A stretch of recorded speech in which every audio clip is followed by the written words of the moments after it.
Well, if you're looking for love this Valentine's Day, you might want to join millions of others and take to the internet. As Lindsay Wright reports, online dating's popularity has skyrocketed, and that just might have certain social implications. Annie Cool and her husband Kevin are scrolling through old pictures of themselves on their phones. The couple has been married for about 2.5 years now, but began their relationship 5 years ago.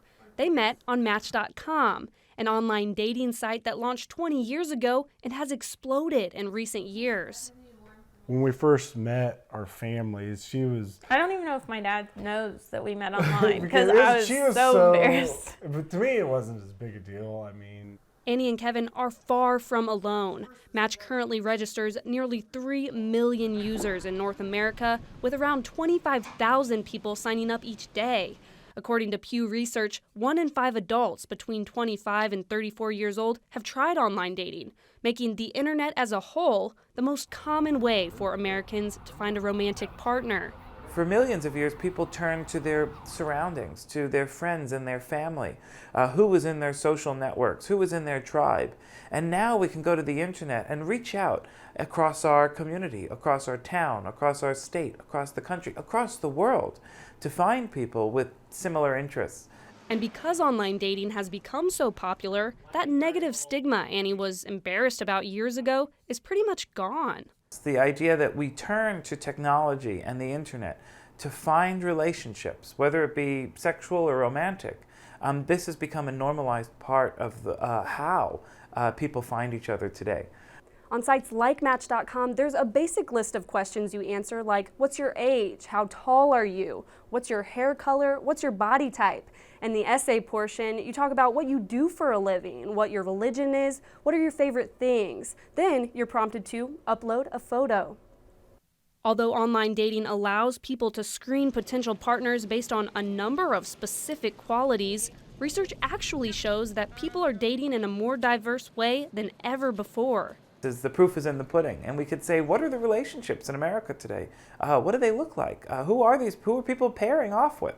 And if we do that, we find that there's a rising number of people who are in biracial or multiracial relationships, who are dating across religious groups, who are marrying across economic groups. But what does that mean for our society's future when around 23% of serious relationships and marriages result from online dating? Garcia says the answer can't be determined just yet. Whether turning to the internet and the web is changing our relationships, it must be. We know it is. Is it for better or worse? I think it's both. There's a lot of great things that come from it. There's a lot of new, complicated and new things to figure out that come with it. But that's dating, and that's relationships, that's courtship, that's something that has been part of the human legacy for millions of years. Garcia adds that the dating sites simply break down barriers for meeting people. It's important to take the time to really get to know someone. And for Annie and Kevin, Match.com helped them do just that. What it really did for me, I thought, was just break the ice to where you could have a conversation beyond just looking at the profile. Just say, okay, this is somebody you can think, well, it might be something you like to talk to them further. After the first date, I definitely knew that this was someone that I could see myself with, and ended up being for a long time. Yeah. And joining us now is Lindsay Wright, who just reported on that story. Very interesting. We just heard from Justin Garcia saying people are crossing demographics more than ever. Why is that? Because you would think maybe that they would be the exact opposite. Yeah, that's right. They kind of seem to contradict themselves, right? So this is something that really surprised me.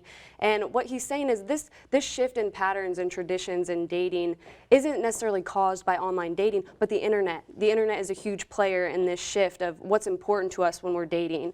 And the internet has opened up a huge world for learning new things and seeing new things. He used the example of you might meet someone online who would be otherwise outside of your social network who's a different race than you are. And then you realize, well, we like the same foods, we like to go to the same places, we like the same movies. And so really what the internet has done is just opened up this world for exploration, and that has translated into how we date. Now, what do all these findings mean, though, on an economic sense? Right, well, we're not sure because it is complicated, but I'll tell you something interesting. So people are dating in a really diverse way in crossing economic groups, but there's one exception to that, and that is the very wealthy. And when I say very wealthy, we're talking about millionaires. The very wealthy are continuing to pair off with the very wealthy, and this is what Justin Garcia had to say about that. So that the money, if you take two wealthy people, rather than distributing it by imagining marry someone with less income, and then you bring that person up into a high income bracket, you just maintain what was two people are now in one high income household. And one more kind of sweet thing, Joe, is Match is estimating that 1 million match-made babies have been a result of relationships from the site. Interesting. Lindsay, thank you very much for being here today.